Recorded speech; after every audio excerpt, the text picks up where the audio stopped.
rotating properly, and Rowan was lying breech. We'd meant to have him turned that week. "No time for that now," quipped the doctor as Kristen was wheeled into the operating room. Then to me, "Want to watch?" Out the window went all our holistic, natural childbirth ideas. It could not have been more clinical.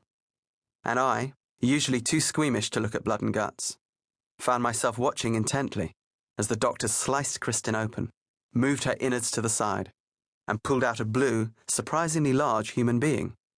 My only thought being, "Please, Lord, let him be in one piece."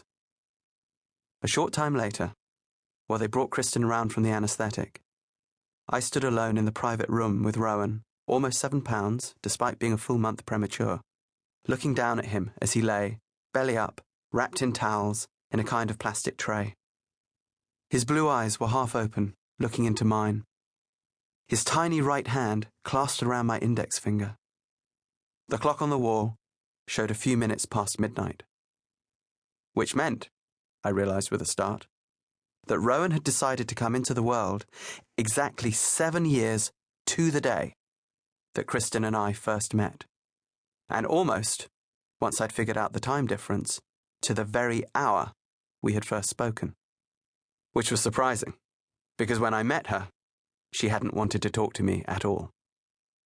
"Oh God, another hippie," she'd thought to herself on seeing me, and turned away. It had been in southern India, in the town of Mysore. I'd been hired to write a guidebook to the region. She was there doing research for her psychology PhD. I, with hair down to the middle of my back, had been trekking up in the rainforests of the Western Ghats, staying with hill tribes.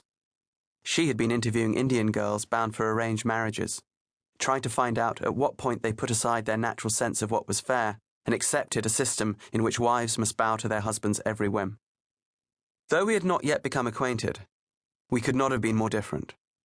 Kristen was a suburban girl from California, and I was British, born to Southern African parents, brought up partly in the centre of London and partly on a remote farm training horses. But the moment I saw her, stretched out in a beach chair by the pool of the Southern Star Hotel, all long-legged, tan and languid, like some fashion model on the beach at Cannes, with strange sparkling lights dancing in her black eyes, a voice in my head, accompanied by an almost physical pull of intuition under my diaphragm, said, clear as day, "That's your wife."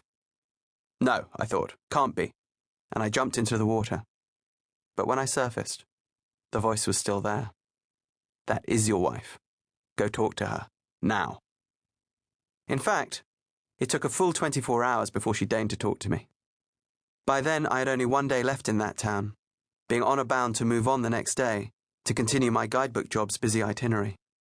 I went into a charm offensive, tinged with desperation, and managed at last to get her to spend an evening with me.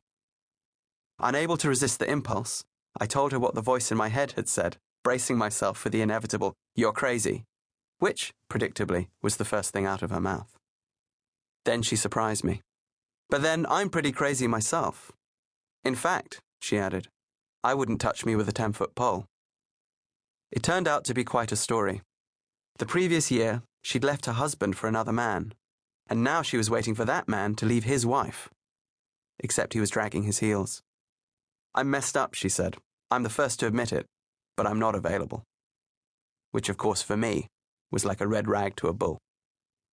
I pulled out every stop and managed to persuade her to come, along with some friends of hers, to the next big town, where I had a swanky hotel room for free and where we could all camp out. And from that moment, despite some initial resistance on her part, we embarked on 7 years of high adventure.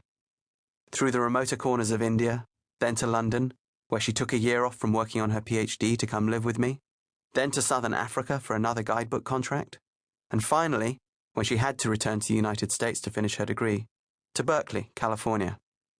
We married, and I, being a travel writer, and therefore able to live pretty much anywhere, became the ideal academic's husband, able to follow her first to Colorado, where she got a postdoctoral position, and finally to the University of Texas at Austin. Or rather, to the heat-soaked, cicada-singing countryside of oaks and meadows just outside, so that I could indulge my dream of having horses for the first time since my boyhood, which I'd largely spent in the saddle. In fact,